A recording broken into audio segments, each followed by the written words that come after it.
তিনটি জিনিস উঠে এসেছে। একটা হচ্ছে যে অহেতুক বরাদ্দের প্রয়োজন নেই, আর এবার তো যেহেতু নির্বাচিত সংসদ নেই, সরকার নেই, সুতরাং থোক বরাদ্দেরও ব্যাপার নেই, ইচ্ছা পূরণের বাজেটের প্রয়োজন নেই। মোটা দাগের প্রশ্নটাই আমি আগে তুলতে চাই এবং আপনার কাছে শুনতে চাই, কেমন বাজেট চাই আমরা? আমরা তো স্বাভাবিকভাবেই বাজেট তো একটা সরকারের লেনদেনের একটা খতিয়ান। তো তারপরেও সরকার অনেক সময়, বেশিরভাগ সময় রাজনৈতিক সরকারগুলো যে ভুলগুলো করে, অনেকটা থোক বরাদ্দের নামে ইচ্ছা পূরণের বাজেট তৈরি করে ফেলে। সেইখানে মূল লক্ষ্যে, বাজেটের মূল লক্ষ্যে যারা থাকা উচিত কিংবা প্রধান প্রতিপাদ্য বিষয় যারা হওয়া উচিত, সেই জনগণ, দারিদ্র্য বিমোচন, মানে উন্নয়ন প্রবৃদ্ধির অংশ জনগণকে সম্পৃক্ত করা, সেই লড়াইয়ের সাথে, সেই যাত্রার সাথে, সেইটা খুব কম হয়েছে।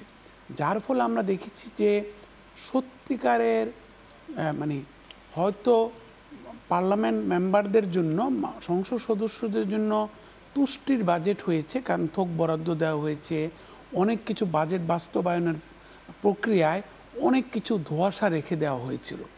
এবার আমরা প্রথমেই প্রাক বাজেট আলোচনায় মাননীয় অর্থ উপদেষ্টার সাথে অর্থ সচিব যারা ছিলেন, বাজেট প্রস্তুতির সাথে যারা সম্পৃক্ত, তিনটি জিনিস উঠে এসেছে। একটা হচ্ছে যে অহেতুক বরাদ্দের প্রয়োজন নেই, আর এবার তো যেহেতু নির্বাচিত সংসদ নেই, সরকার নেই, সুতরাং থোক বরাদ্দেরও ব্যাপার নেই, ইচ্ছা পূরণের বাজেটের প্রয়োজন নেই। আমরা বলেছি সবচেয়ে বেশি মনোযোগ দিতে সরকারের আয় বাড়ানোর জন্য, এমনকি সরকারের ব্যয় কোথায় কোথায় কমানো যায় সরকারের। আপনি জানেন আমাদের বাজেটটার একটা বিরাট অংশ হচ্ছে রাজস্ব বাজেট। এই রাজস্ব বাজেটটার আবার একটা বিরাট অংশ হচ্ছে চলে যায় সরকারের ব্যয় নির্বাহের জন্য।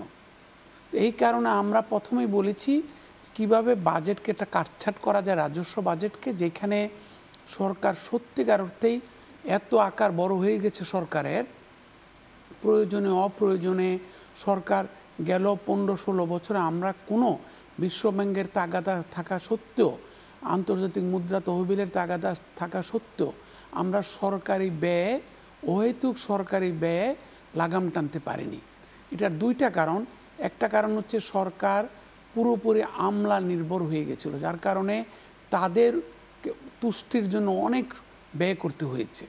দ্বিতীয় হচ্ছে যে সরকারের সংসদ সদস্যদের কারণে অনেকগুলো প্রকল্প নিতে হয়েছে বাজেটে, উন্নয়ন বাজেটও, যেগুলো আসলে সত্যিকার ভালো প্রকল্প ছিল না, জনপ্রয়োজনীয় প্রকল্প ছিল না, কিন্তু প্রাথমিকভাবে অনেক টাকা বেরিয়ে গেছে। আর তৃতীয় হচ্ছে আমরা যেহেতু ঝেড়ে কাটতে পারছিলাম না, অনেক ক্ষেত্রে রাজস্ব আদায়ের ক্ষেত্রে অনেক ওয়েবার দিতে হচ্ছিল, অব্যাহতি, বিভিন্ন রাষ্ট্রের পদস্থ ব্যক্তিবর্গের মানে সহায়তায়, কল্যাণে, নির্দেশে। তার ফলে আমাদের, আপনি জানেন, পৃথিবীতে উন্নয়নশীল দেশগুলোর মধ্যেও অবশ্যই যে বাংলাদেশের কর জিডিপি অনুপাত one of the lowest, if not the lowest. আমাদের কিন্তু কর জিডিপির তুলনায় কর আদায় যেভাবে আমাদের মধ্যবিত্ত শ্রেণীর বিকাশ ঘটছে, নিম্ন মধ্যবিত্ত শ্রেণীর বিকাশ ঘটছে, মানুষের ডিসপোজেবল ইনকাম বাড়ছে, মাথাপিছু আয় বাড়ছে, সেই তুলনায় কিন্তু আমাদের কর আদায়, রাজস্ব আয় অনেক কম। সুতরাং একদিকে আমরা বলেছি রাজস্ব বিভাগকে ঢেলে সাজানো, যেটা আপনি পত্রিকাও দেখেছেন যে এক দল করবে নীতি প্রণয়ন, আরেক দল করবে ওই নীতির বাস্তবায়ন, যাতে করে গ্রাহক হয়রানির সৃষ্টি না হয়।